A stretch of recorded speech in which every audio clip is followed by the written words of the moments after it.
My Schizophrenic Life, The True Story of Tracy Poe. Part 1.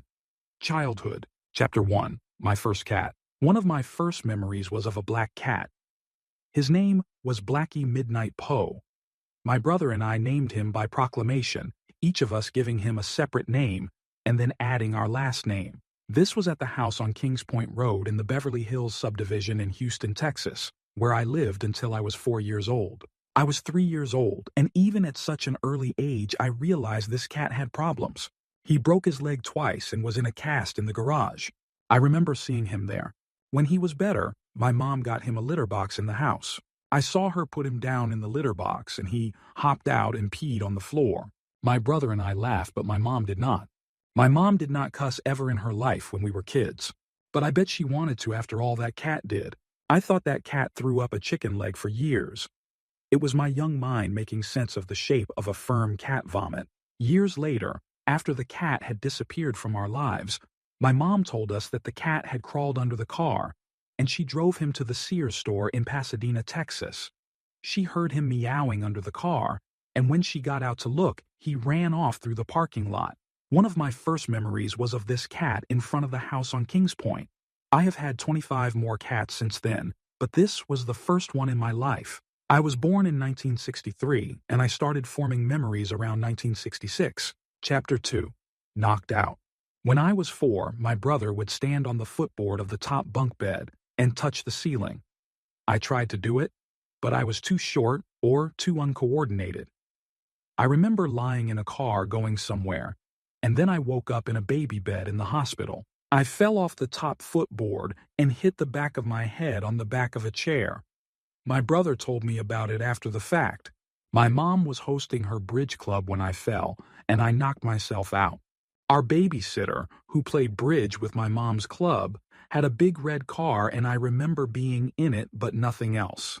My brother told me later that I threw up on him and he hit me, and I threw up on him again. I do not know who was driving, but my brother told me my babysitter, who had a gold bracelet with gold coins hanging on it, told me that if I could pull a coin off, I could have it. She was trying to keep me alert. I tugged on it but was weak and could not pull a coin off, and the whole time my brother was begging for a chance to try. I was told about this after the fact. Like I said, I remember waking up in the hospital in a baby bed, which was a crib with bars to keep the child in. I thought this was strange because I was 4 and too old for a crib. I to this date cannot write in cursive and have terrible handwriting, and I think that this concussion may have caused that to manifest. Also, this concussion might be why I developed schizophrenia when I was 20 years old. Chapter 3. The Long Journeys. I was born on Kings Point Road in Houston, Texas. Next door to me lived Curtis, who was a year older than me. Next door to him was Pastor Spong of the Kings Point Lutheran Church. We went there every Sunday, and my dad built the steeple for the church in our garage. Next door to Pastor Spong was my mom's best friend Martha, and one day she called my mom and told her that she had cut her finger off with a can lid. My mom ran over there, and I followed her to the third house on the right. That was a long way to go. Martha was all right and just had a deep cut, but I remember running through 2 front yards to get there. In a rush, I put on cowboy boots while wearing shorts. Doug, Curtis's older brother from next door, saw me cutting through his yard and said I should wear long pants with boots. I did not go to school at the time, and my brother was in 1st grade. When we got to Martha's house, her youngest daughter was there with her older sister, who was my age. Ricky, the older brother, was at school as he was my brother's age and in the 1st grade. Kimmy Jo, the youngest, was wearing a diaper and no shirt. I thought that was strange because I knew girls did not take their shirts off. Kimmy Jo was around 2 years old. I saw the cut on Martha's hand on the side of her finger, and she had stopped the bleeding by then. My mom helped her bandage it, and we went back home. It seemed like they lived so far away, being 3 houses down. The next long journey was to the right as you exited my house. That was all the way to the Beverly Hills Market, which was a small grocery store in a strip center about a block and a half away. They had a butcher's shop in the back and grocery aisles in the middle. At the counter, it seemed like they always had gold coin chocolates, which were chocolate coins in gold foil in a net bag. This is also where, next door, Perez's barbershop was, and I remember I used to ask for the little boy's style, which was a very conservative haircut over the ears, leaving about 3 inches of hair on top. Another even longer journey was to the left as you left our house, and was Pat's Pharmacy. It was past the houses and along a trail by a field that ran along the side of Kings Point Road. A 5-piece pack of gum was 7 cents, and as me and my brother walked together unsupervised to the pharmacy, he would tell me he remembered when the pack of gum was 5 cents. One day my mom had a hair appointment at the beauty salon on the end of the building, and she gave me $1 to spend in the pharmacy. I spent about an hour looking in the small toy aisle before deciding on a paint-by-number set that was $1. I went to buy the paint-by-number set with my dollar, but it was $1.05, and I did not have enough.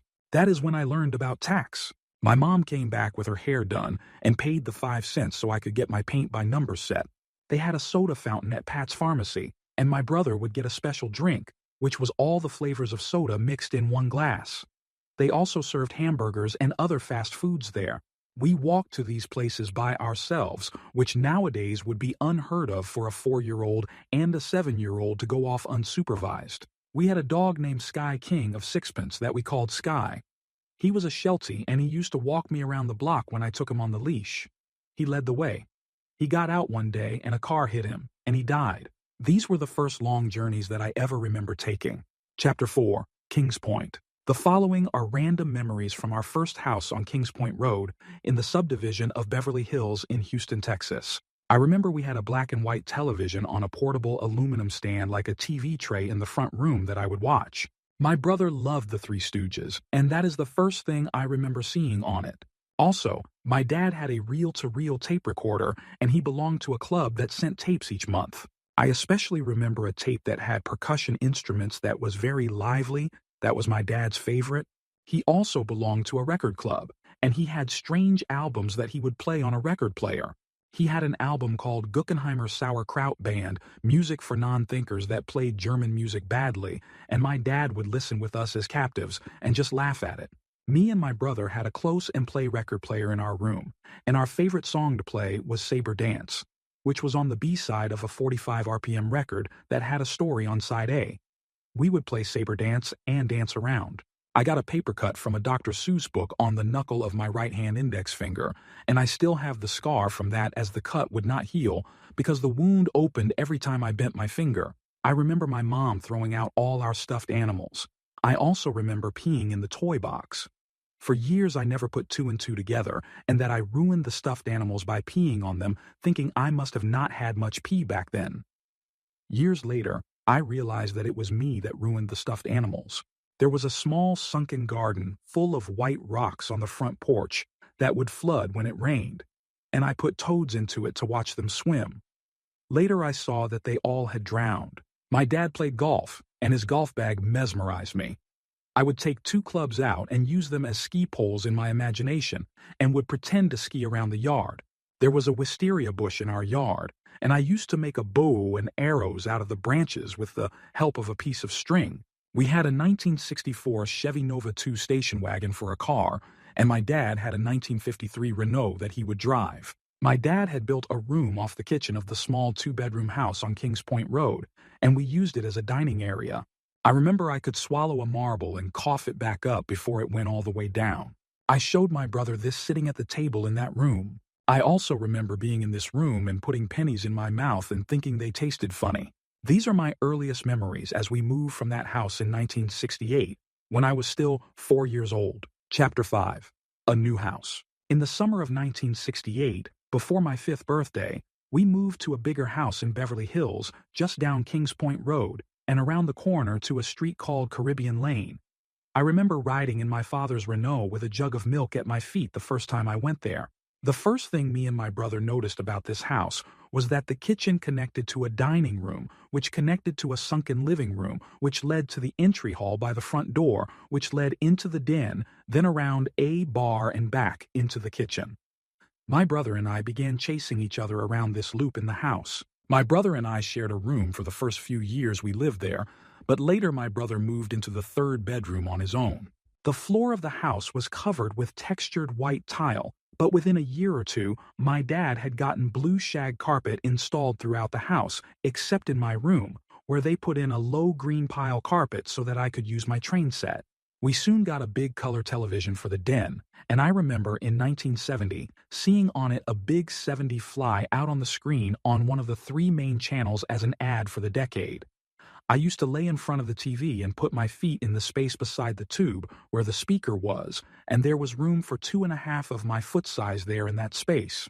We got a beagle named Snoopy that was hyperactive and would tear my shirt every time I went into the backyard.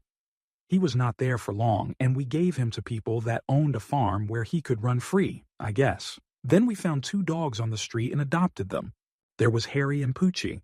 Harry was white and brown, and Poochie was brown. We once gave them marshmallows and Harry ate his, and Poochie buried hers. Then Harry dug up Poochie's marshmallow and ate it also. I do not remember what happened to Poochie, but she was old when we got her. Harry died and my dad buried him in the backyard. I got a cat that I named Poots. He was a white and gray tabby piebald cat. Then we got a peekapoo dog that was half Pekingese and half poodle. We named him Dust Mop. Poots and Dust Mop would wrestle together, and my dad put in a dog door. One day, Poots came running in, followed by a ginger cat that was Poots's friend from outside. The ginger cat looked totally surprised and we had to let him back out. Poots got feline leukemia and died in the garage. Dust Mop lived a long time and went blind, and then one day Dust Mop went out and he got hit by a car on a busy road across a horse pasture that was behind the house on Caribbean Lane. I then got an ugly black and brown kitten at the Almeda Mall pet shop that turned into a beautiful black female cat we named Misty. She had 2 litters of kittens and we kept one named Rascal that was a gray tabby. We got Misty fixed and she started bringing things into the house like live snakes and lumps of horse manure from the horse pasture behind our house. I do not remember what happened to Misty or Rascal. When I was older and around 14, 2 kids and I found 2 kittens in a bag in the ditch, and I took one home. The kitten's eyes had not opened yet, and I fed him milk with a syringe, and he shook when he ate, so I named him Junkie. But my mom called him Junk Pile. He ended up living about 18 years. That was the last animal I had at the house on Caribbean Lane.